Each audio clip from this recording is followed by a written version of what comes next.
Welcome back to the Keep It Real podcast. I'm your host, Faith. As always, great to have you back. I'm very excited about our guests today. I know I say that every episode. I'm always excited about my guests. I love talking to people. So today we have my Zumba instructor, friend, acquaintance, working on growing our connection, friend Amy. Amy is a group fitness instructor for multiple different classes, which I'll let her tell you because I can't even remember all of them, to be honest. We connected through Zumba. We also connected, I think, on just the aspect that we both like to keep it real and be honest and compassionate and direct. And we like to work with people where they're at and empower people with confidence, whether it's doing fitness or something else, like for me with life coaching. Amy, thanks for being on the podcast. Can you tell us a little bit about you and whatever you want to share with the audience as an intro? Hello, everybody. Thank you so much for having me. This is totally a new experience. I'm a little bit nervous and a little weirded out. This is going to be awesome.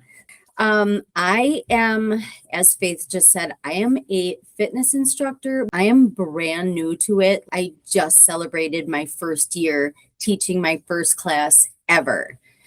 Not something I ever wanted to even do because I actually am pretty shy. I don't like being center of attention. So it was something my Zumba instructors were like, you should do it. You should do it. I put it off for years. Then they said, have a free one. Come and do it. No strings attached. And I'm perfect. They'll get them off my back. I did it. And then I'm like, well, that was kind of cool. Maybe I could try it. I started doing it with my friends. I'm like, actually, I think I could do it. So I got a job. I was actually only teaching Strong Nation, which is like a kickboxing-ish. It's the same company as Zumba. So it's the same like repetitive. It's completely different. It's punches and kicks and things like that. I taught that for like 6 months, only that. After the 6 months, then I started teaching Zumba. I have a circuit class. So there's like 4 stations. I do a total body class. You can do butts and guts. I sub for that. Sometimes I sub for bar, all over the place. I went from super shy and actually threw up before the first time I ever taught because I was so scared to just even talk in front of people, to where now I have no problem with it at all. I also clean houses. I've been self-employed for almost 20 years. Teaching now, it's the first job I've had in almost 20 years where I have a boss and coworkers and punching in and stuff. It's been interesting. Well, thanks for sharing that. What were you going to say? Something else? I was just going to say I also have 2 kids. My kids are a little older. My son is 27, just got engaged. My daughter's 18, just about to graduate high school. And then off to college next year. So cool. I think something that's really cool about what you shared is that you did the hard thing. And I don't know about everyone listening. I know for me, I've had seasons of my life where if I threw up after doing something, I'd kind of be like, peace, I'm out, like I'm done. Can you talk a little bit about what was that process like for you to go through that transition mentally, emotionally? Like maybe what are some thoughts you had to work through, things like that, that maybe some other women might benefit from hearing your experience? I was kind of lucky because there was only 2 people that showed up for my first class. So even if I messed it up, I was like, I'm not gonna, it won't be too bad. I just had to practice and do it in front of my dogs a lot, pretend they were my audience. I just kept going. I actually threw up before I did it, not afterwards. I was just so flippin' scared because I'm also on a mic. So not only am I attached to a microphone, I have to remember stuff and tell people what to do while I'm working out. No, it didn't make sense, but I just did it. Once the music starts, there's no time for that stuff. The thoughts just go away and you just do it. And it's over and you're like, holy crap, I did it. And it just becomes kind of addicting. It's just something I would have never done. I never liked being center of attention. That was just never my thing. Now I don't even mind it at all. I could grab a mic anywhere at this point, which is weird. You're on a podcast, no problem.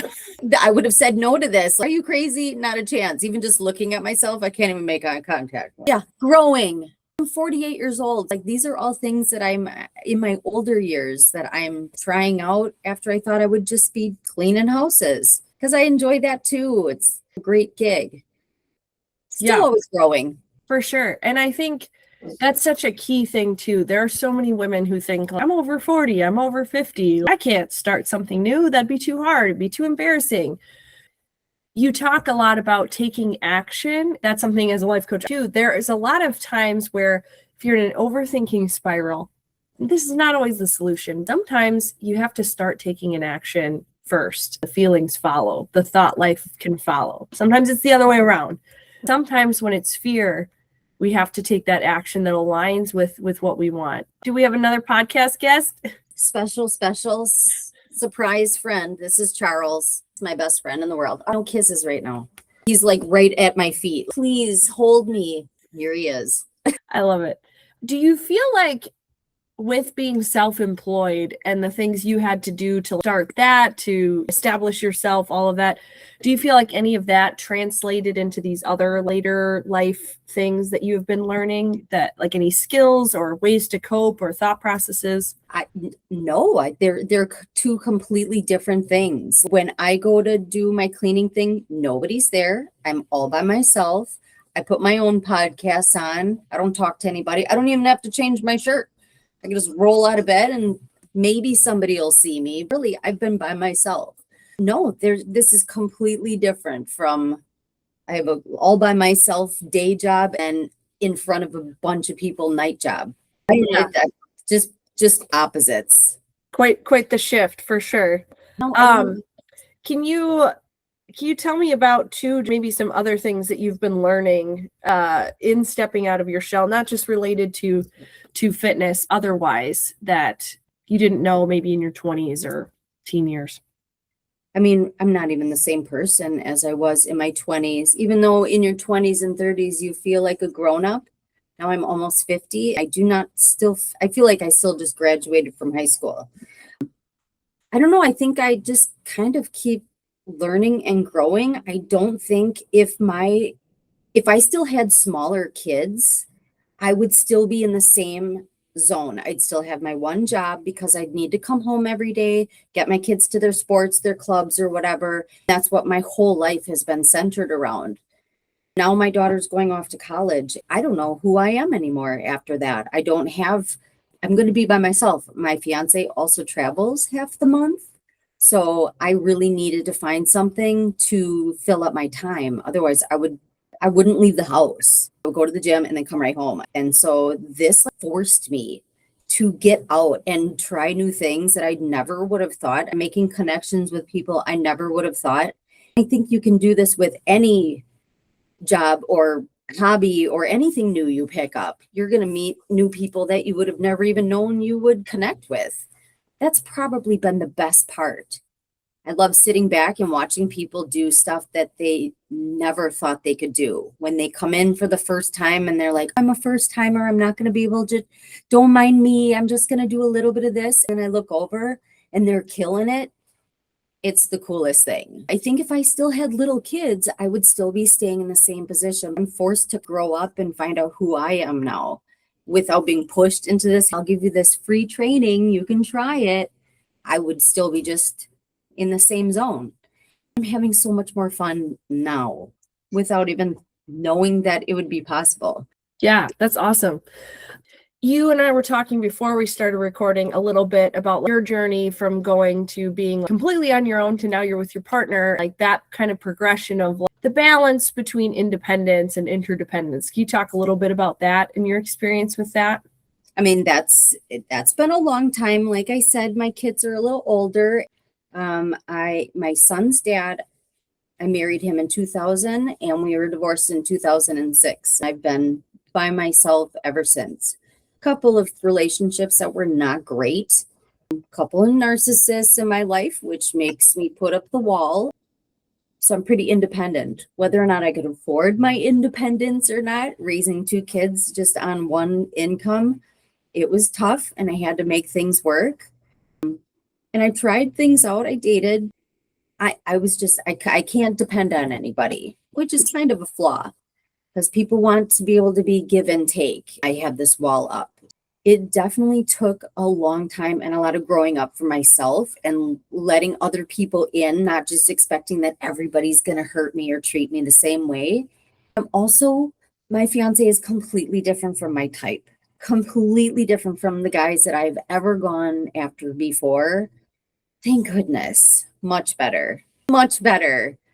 He makes me laugh all day long. Really, that's the one thing. So good. It's been tough. I've been by myself for a long time. So we've been together for 7 years. It's been the best. It took a while. He had to chip those walls down because I've been very, very hurt and disappointed and let down. As a mom, we don't have time to be let down forever. You got to keep it going. You got kids to get to their things. You just move forward and put on your armor. I don't want anybody to hurt me. So you stay that way. That gets lonely. Again, your kids, they get older. Who are you? When they go off to college, what are you going to do then? You got to find a hobby or something. Otherwise, you'll be stuck. That's so vulnerable. I appreciate you being willing to share that. And I think a lot of people listening would be able to connect with that. And it speaks to something that I think in the mental health world, I don't hear talked about enough. I hear some talking about it. You have to take responsibility for yourself and heal. Like you said, you recognize things you need to work on, which is huge. That's a great first step. The second part is we heal best in relationships as we find safe people that reinforce those healthy patterns that help us to be safe, to try things, to fail, to heal, to keep working on it. That's equally as important. Obviously, it's in tandem, because as we heal, then we're going to better discern safe people. Safe people are going to help us discern what's actually going on inside of us. That's huge. I appreciate you sharing that. For the woman who maybe has had trust issues or dealt with a narcissist or 2 or 7, do you have any advice from your experience that you feel like could help, or any sort of encouragement for them? It's hard to say because I've kissed so many toads. Again, I stepped way out of my box. I found him on Facebook. He just showed up as a person you may know. I'm like, this guy looks cute in a hat. So I added him as a friend. I'm like, I'm just going to go for it. I messaged him, you're cute. We went on a date. We've been together ever since. Again, totally different than anybody I've ever dated. What a breath of fresh air. It's been so nice. My family's like, oh, thank goodness. Because who doesn't like the bad boy? The bad boy, they're called that for a reason. And life is so much easier when you have a good person by your side. You need that 100. What do you feel like draws, again, this could be for men or women, in this case, more the woman's side generally. What do you feel like draws women to the bad boy over and over again, even well into their 30s, 40s, 50s? I wish I knew. I would tell us all to stop it. And I would tell these boys to knock it off. Just be cool. Maybe the movies, maybe romance novels, maybe it's just a thought in our head. We ignore a lot of the red flags that come along with that stuff. Women can be bad girls too. Just got to make good choices. Got to go from here, but also recognize the things that might be triggering for you. Don't let it keep going on because it's fun, or he's nice, or he was nice, or she was cool. This only happened this one time. Believe what you hear, believe what people show you the very first time. Recognize good things and bad things. There should be good things. Somebody should add to your life and not take away. That's huge. You don't know, but that's super good golden nugget wisdom. Like it's going from knowing that in our conscious self to getting that down into our nervous system, and learning like that is a safe way to operate, to take care of ourselves and to recognize our value, to recognize that red flags equal patterns that will hurt later, worse than when you're dating. That's huge. Shifting gears a little bit, kind of still talking about self-worth, identity kind of stuff. With regards to like fitness, I notice a lot of people that I've talked to, I would even invite people to Zumba sometimes over the years or whatever. They'd be like, you know, I'm too heavy, or I'm not good enough at dancing, or I just don't like physically going to a gym. I've even talked to a couple close people in my life, men and women, who are like, I don't like working out in front of other people. What would you say to people like that? I'm all about group fitness. And let me tell you how it began for me, because way back when, I was the kind going to the gym and just being like, I don't know what I'm doing here. I guess I'll just go on the treadmill. Maybe I'll do some of these. Super uncomfortable in those machines in the pit, just not knowing even how to do what I'm doing with my muscles. I saw a friend from high school going into that back room. So I messaged her afterwards. What were you doing in there? This was almost 20 years ago now. What were you doing in there? She's like, I was doing Zumba. I've always wanted to try that. I'm a dancer. I've danced my whole life. Always wanted to try that. But you guys always look like you know what you're doing in there. She's like, we don't. Come and join. I walked in. I've been doing it ever since. Group fitness is great. You make friends. The teacher teaches you how to do things safely and how to actually use the muscles that you're supposed to be. Otherwise, you're just flipping things around, trying to get through that set that they're telling you what to do. Again, you make connections with your instructors are there, excited to see you grow, excited to see you actually walk through the door. We love new people. Everybody's had a first time. Everybody, myself included. If you're looking at it from the outside in, nobody knows what's going on except that instructor. So it just looks like it because you're looking for a second. Come in. They say the hardest part is walking through the door for a reason, because it's true. I don't know if I can do it. I don't like the way I look. I haven't worked out in years, blah, blah, blah, blah, blah. Everybody in that room is so excited for a new person to come in there because we're all there doing the same thing. We're all just getting our sweat on, trying to make this most of our life the best of our life. Our bones start deteriorating. They're only as strong as they are until we're 35 years old. Then they slowly start to not be as strong. That's why when we fall down, we break a hip. When we're elder, we fall down and we can't get back up. When we pick up the groceries, we hurt our back. This is why we need strength training in our life. Going to these group fitness classes, that's what I did for 18 years. Now as an instructor, it's a different story. I get to watch people do cool things. I've learned so much just from watching instructors, the people next to me. Plus, then there's a little competition. The lady next to me is running a little faster. Maybe now I'm going to run a little faster. If you haven't come to class in a couple of weeks, people are like, glad to see you. Welcome back. It's just a really nice thing up here. I couldn't function without. It's the time I unplug and go away just for an hour and just do me. It's all waiting for me when I get back. I'm happier about it. Whether it's Zumba, whether it's running, whether it's cycling, whether it's lifting weights, there's so many different things. There's bar where there's no impact, no cardio. You're just kind of doing light weights. It works.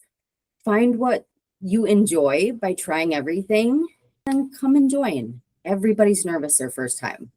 Totally. Or Yeah. their seventh time. Never know.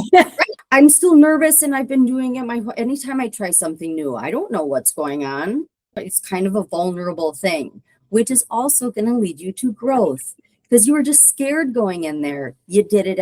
Then you probably crushed it. You're thinking, I'm probably going to do that again. I'm going to bring my friend. And that's how it grows. Totally. And I would say two things that I love doing personally are strength training and Zumba. For a lot of the reasons you stated. I love the community aspect of Zumba. I love dancing. I grew up thinking I wasn't a good dancer. I seen you. You're a good dancer. Thanks. You're always shaking it. Once I know what I'm doing, I know how to do the types of moves. And the nice thing with Zumba is there's a lot of repetition of types of moves used in different songs, which is great. You can learn how to not perfect the technique, improve the technique. But in my later 20s here, and as I'm going toward my 30s, again, I'm not super old, but just recognizing, like you said about the bone stuff, I've been doing more research on that. Women should be doing more strength than they do. Let me give you this example of something I just saw the other day. I teach this circuit class. There's 20 people allowed to be in there. It was a pretty big class. There's this older man in there. He's probably 75. He comes in there and crushes it. He's got a bum knee. He does the thing. All of a sudden I look over and I saw him falling. He tripped over tripped over something. He went all the way down. This is a big, tall, not big, just a big, tall, strong, older man. He fell down so gracefully. He stopped. He caught his fall. He hung out for a second, got back up, shook it off, and finished the class. Now, at 75 years old, I need to be able to do that. I need to be able to get back up if I fall. because I fall at 48. I fell at 25. It does happen. He just tripped over something. He was strong enough. His bones are strong enough because he works out. That's what keeps him strong. He got up and came back into it. I was impressed by that. That's what I'd like for my future. Totally. Stuff happens. And I think, and I don't know how much you've looked into this. I mean, for so long, women were not really allowed to be part of certain types of gym classes throughout history in the US. Strength training was not really a thing for women regularly until the 80s. It was more like maybe step aerobics and jazzercise and looking cute in your leotard. Girls are like, no, I want to be strong. And that started. Now I feel like group fitness, actually, it's 90% women. There's a dude or two, but it's mostly women. We're all of all ages, all abilities, all heights, sizes, whatever. I agree. And I think it's kind of like the other thing we were saying, it's both and with relationships. I think it's your self-image, working on your fitness and health. You kind of have to work on both at the same time, because at least to get the most results, let's put it that way. I found when I, on my own, address any insecurities that I have, I'm aware of my thoughts. I'm monitoring my thoughts. Is that true? Is that helpful? Does that align with who I am and my values as a person or not? Otherwise, I'm not going to give that much screen time in my brain. At the same time, it's equally as important to just do the thing scared. Do the thing that you know is good for you, whether you feel like it or not. A lot of times those patterns follow, because our brains follow patterns. They don't follow just one-off things. It's much better to start, but keep that pattern going, because eventually your body, your nervous system, your soul, your spirit, it all comes into alignment with those patterns. I think just keeping yourself busy and trying new things and learning new things is super important. You do put yourself on a back burner, unfortunately, when you have young kids, because they come first. You can't forget about yourself completely, though. You need to do things too, otherwise you go crazy. They take a good chunk of that life. You do need to find some things that keep yourself going, where you just have just you time. Super, super important. After those kids get older, man, then you find yourself again. Totally. Well, yeah, I, as a young mom, but also as a trained life coach, somebody who's very passionate about mental health, I get so infuriated when I see these videos when these women are asking their husband, can I take a shower? Girl, you don't need to ask to take a shower. You need to go take a shower. Just let him know you're taking a shower. I'm all about communication and relationships. So I think it's courteous to let people know. You should not be asking permission. You should not be hyper controlled by other people, whether it's your mother-in-law or your husband or even your children. You need to be accountable in your relationships. Take care of yourself, because the saying goes, you can't pour from an empty cup. I think people do pour, even though they're empty. What they don't realize is the body keeps a score. You'll pay a tax on that later. You may be able to pour out on empty for many years. If you're not pouring in something, it's going to be a different amount, like you said, in your 20s with young kids versus your 50s with grown-up kids, potentially. But if you're not pouring something in, you're going to pay a cost. Like for me, for example, I'm very busy as well. I have my gym time. I use my gym childcare. Because I don't say this in a bad way, I rely on my parents and my in-laws for childcare here and there so that I can get a break, because I love my child. But then what I also notice, I take the walk by myself. I go to the gym. I do the thing for myself. I am so much more patient. I am so much more compassionate and understanding and aware and capable of handling stimulation from my child, from my husband, etc., when I have done that. So I think it's possible for young parents. It's harder the more kids you have. It's harder the lower your income is, because like for me, we're on a journey right now financially. We've made a lot of progress. It is hard in this economy. It is hard for young families. I get it. Do what you can. Find free things that you can do. If you can't afford to pay for a gym membership or what have you, maybe get together with some other moms and be like, let's do a stroller workout together in the park or whatever. To what you're saying, I just want to, just to finish, I just want to say, I think women don't have to wait till they're 45 to take care of themselves, if that makes sense. I agree. I'm just saying I feel like the kids really just kind of take precedence until they're a little older. Then you get to kind of re-blossom as yourself again. Hopefully, just if you keep pushing yourself and want to get out there, otherwise you're stuck in the house. I was just going to say something too. I forgot. Sorry. It's gone. Maybe it'll come back. Darn it. No, it's okay. How do you feel like women could grow or men could grow in confidence when it comes to their fitness, if they're kind of just starting out, or maybe they were healthier and now they've kind of fallen off the bandwagon and they're trying to start again?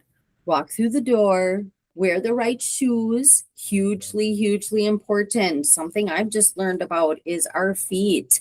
Running shoes are not meant for lifting weights. Running shoes are not meant for Zumba. Strength training shoes are not meant for running. They're all built a little bit different. That's where I would start. Then walk through the door and try some things and ask questions. Go right on up to the coach and or the instructor. I'm new.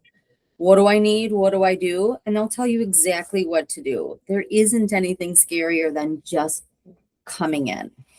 And honestly, if you don't want to do the whole gym membership, maybe you don't like working out with people, there's so much stuff on YouTube that's free. Just type it in. Try all the things. They have video after video. They're all free. You don't even need weights in the house. You can use household items that you have already laying around if you want, just to get started. Just try something. Totally. No, that's great. Like even AI can build you a workout in a minute too. Oh, for sure. Yes. And it's hard if you don't necessarily know what you're doing, right? Or if they don't tell you. So if you're hinging, oh, what am I really working on here? Now my back hurts. So it is nice to go with YouTube and have them say, this is the muscle that you're feeling. Think about it. And yeah, now I get it. That's where I would start. Learn how to do the things. You will grow. You'll find different things as you go along. I'm in a strength class right now, which is not all women, but mostly women. I noticed a lot of the women, some do modifications with that. That's totally fine. We should modify it for our ability levels if needed. Some of them have really bad form. Again, I'm not trying to judge. I'm like, you're going to hurt yourself, girl. So I think it ties to this old belief, this old culture of like women, I don't want to be too ripped or whatever. Your best defense against the negative effects of aging isn't bad, but negative effects is things like strength, which helps your bones and your muscles. So doing things the right way so you don't injure yourself. The shoes thing, that's huge. I'm going to have to look into that more because I kind of knew that. Yeah, I'd love to learn more about that. You definitely want to try to use your toe box as much as you can. Widen out your toes when you're lifting.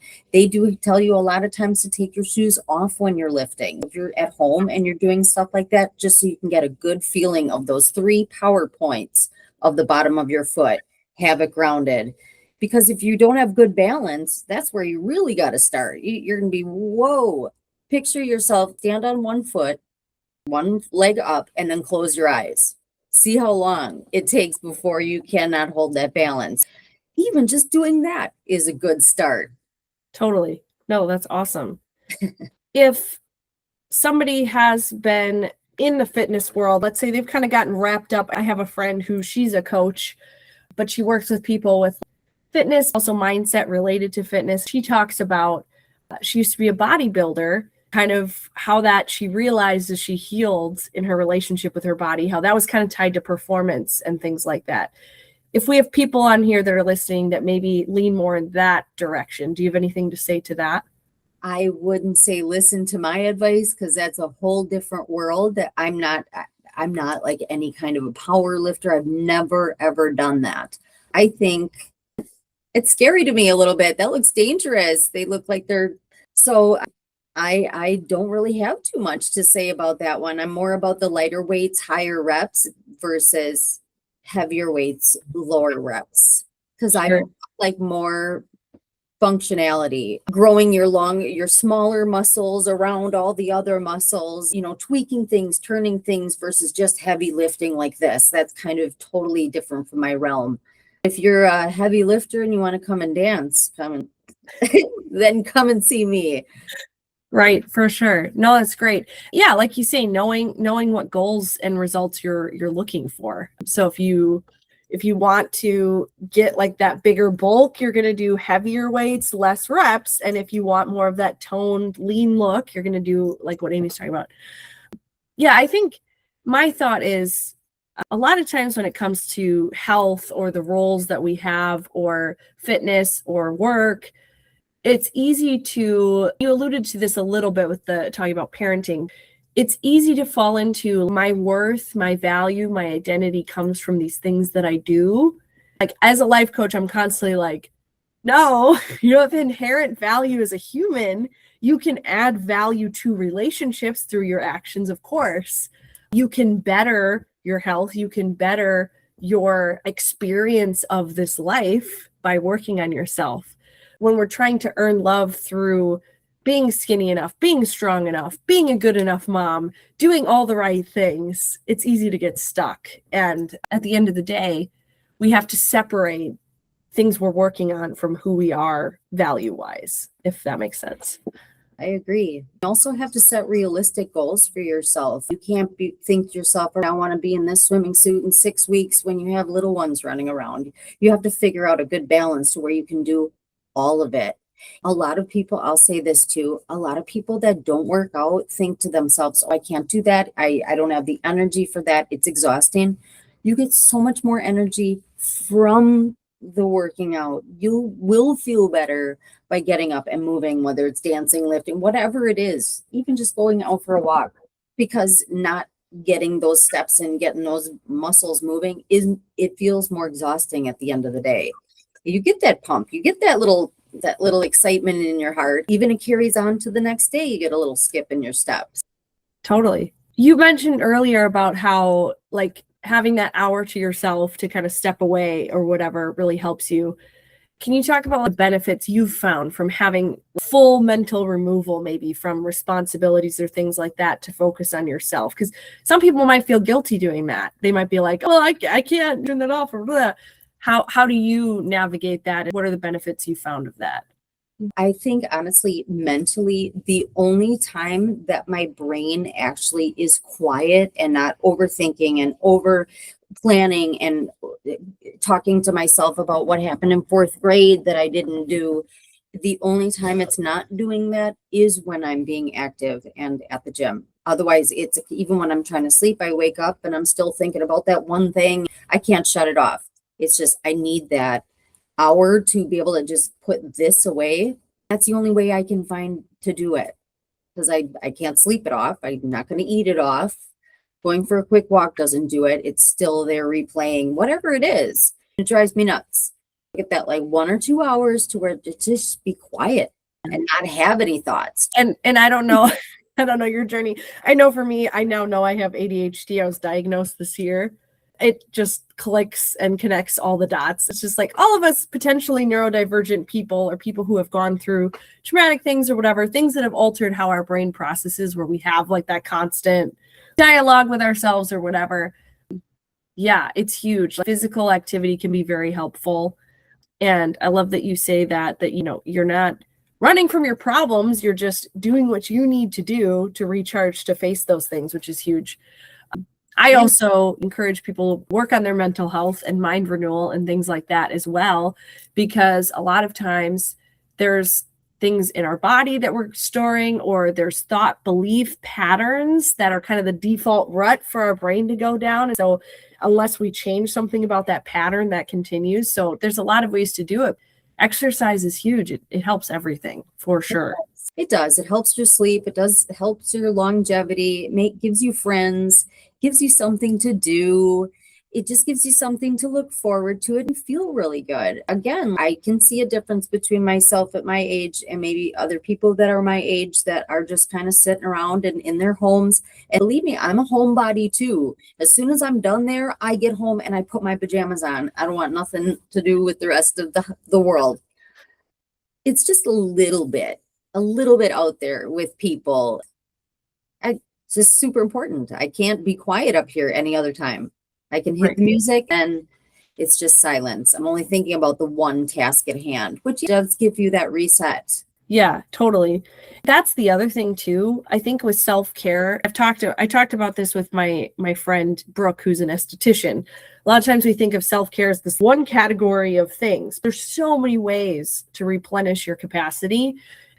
like you were saying earlier, if you can't do this giant workout, to go for a walk, find ways to build that in. And I would argue something that I've found that saved my sanity postpartum is these small breaks, these small things regularly. It's better to have that consistently sprinkled throughout your week rather than I'm waiting for the weekend so I can this one day away or I can this 1 hour. Like, try to build in small things to replenish your capacity so that you can show up better for yourself and others. Sure. I think Tuesday is the same as Sunday. Wednesday is the same as a Saturday. It's all, do what you can.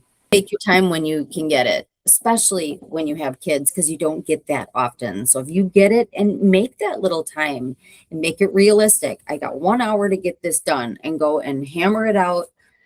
Come back, you'll be reset. I'm kind of lucky because my other job is that too. I clean houses for a living. You know, crazy household, little kids, dogs, nose prints, whatever, crumbs all over the floor. They go to work, they come back, everything's reset. Mom is like, even for just 5 minutes before the kids throw their backpack on the floor or whatever it is. I'm pretty lucky with what I get to do for a living. I get to help people in cool, unique ways. Totally. And that speaks to another form of self-care, asking for help. And that was what it was going to be. Remember, I said I forgot something? Then I remembered. Learning how to ask for help, so hard. I struggle with that. I can ask my fiance. I'm sure he would love for me to say, honey, can you? Because my brain is wired to, I do it, I get it done. Man, gotta ask for help. Well, and I would argue there's often a lack of total secure attachment with yourself. I have unconditional value. When we've been wounded or when there's been broken trust, it's hard to let people in because there's always a risk we could get hurt again. B, sometimes it is that sinister belief that we might not feel like we're worthy of that love or being treated well. Well, I can rely on me. At least I know that I'll do this thing that I got to do. You're not a human doing. You're a human being. And it's okay. It's okay to ask for help. It is. And man, that's something that I think we really struggle with. Whether it's, can you quick pick this up for me? I'm not going to make it. Don't try to just beat the traffic so you can go pick up that dinner because you said you would. If somebody's at home and they can help you, ask for the help. They'll do it. If anybody asks me for help, yes, thank you for asking me. I'm honored. I'll go get it within reason, of course. Yeah, ask for help, man. I think the women that are the most helpful are sometimes the worst at asking for help because they think they're the exception. They're like, well, others are worthy of help and support, but I'm just a dog. And it's like, girl, no. Yes, I clean houses. Yes, I'm doing things for everybody all day. I'm so lucky. I forget to ask for help myself. I do. Something I need to work on. Like you say, sometimes it's just building that practice in. Sometimes the belief might have shifted.